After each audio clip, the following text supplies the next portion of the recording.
అందరికీ నమస్కారం. ఈరోజు మేషరాశి వారికి జరగబోయే శుభాలు మరియు అశుభాలు ఏ విధంగా ఉన్నాయో తెలుసుకోబోయే ముందు ఒక చిన్న రిక్వెస్ట్. ఈ వీడియోని ఇంకా లైక్ చేయకపోతే వెంటనే లైక్ చేయండి. ఛానల్ ని సబ్స్క్రైబ్ చేయకపోతే వెంటనే సబ్స్క్రైబ్ బటన్ క్లిక్ చేసి పక్కనే ఉన్న బెల్ ఐకాన్ని యాక్టివ్ చేసుకోండి. వీడియోని చివరి వరకు చూడండి. జ్యోతిష్యం మరియు ఆధ్యాత్మిక శాస్త్రాల పట్ల మొగ్గు పెరుగుతుంది.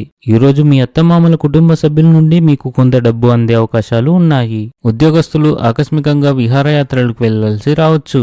మీ కుటుంబ సభ్యులను క్రీడల్లో పాల్గొనడానికి ప్రోత్సహించడం ద్వారా ఇంట్లో సానుకూల వాతావరణాన్ని ఏర్పరచవచ్చు. ఈరోజు స్త్రీలకు శుభమైనదిగా ఉంది. కొత్త ఉద్యోగం కోసం అన్వేషణ పూర్తి కావచ్చు.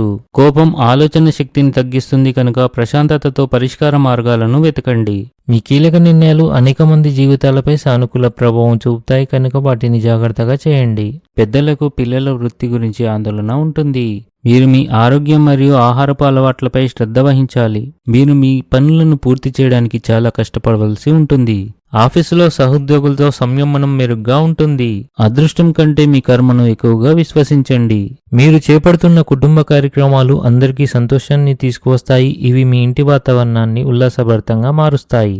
ఈరోజు కుటుంబంలో కొన్ని శుభకార్యాలు జరిగే అవకాశాలు ఉన్నాయి. పని ప్రదేశంలో రోజంతా ఆనందంతో నిండి ఉంటుంది. దాని కారణంగా అందరితో సంతోషంగా మాట్లాడతారు మరియు పనిని కూడా హృదయపూర్వకంగా చేస్తారు. ముఖ్యమైన ఇంటి పనుల్లో ప్రధాన పాత్ర పోషించవలసి ఉంటుంది. వ్యాపారస్తులు ఈరోజు ఆర్థిక ప్రయోజనాలను పొందవచ్చు.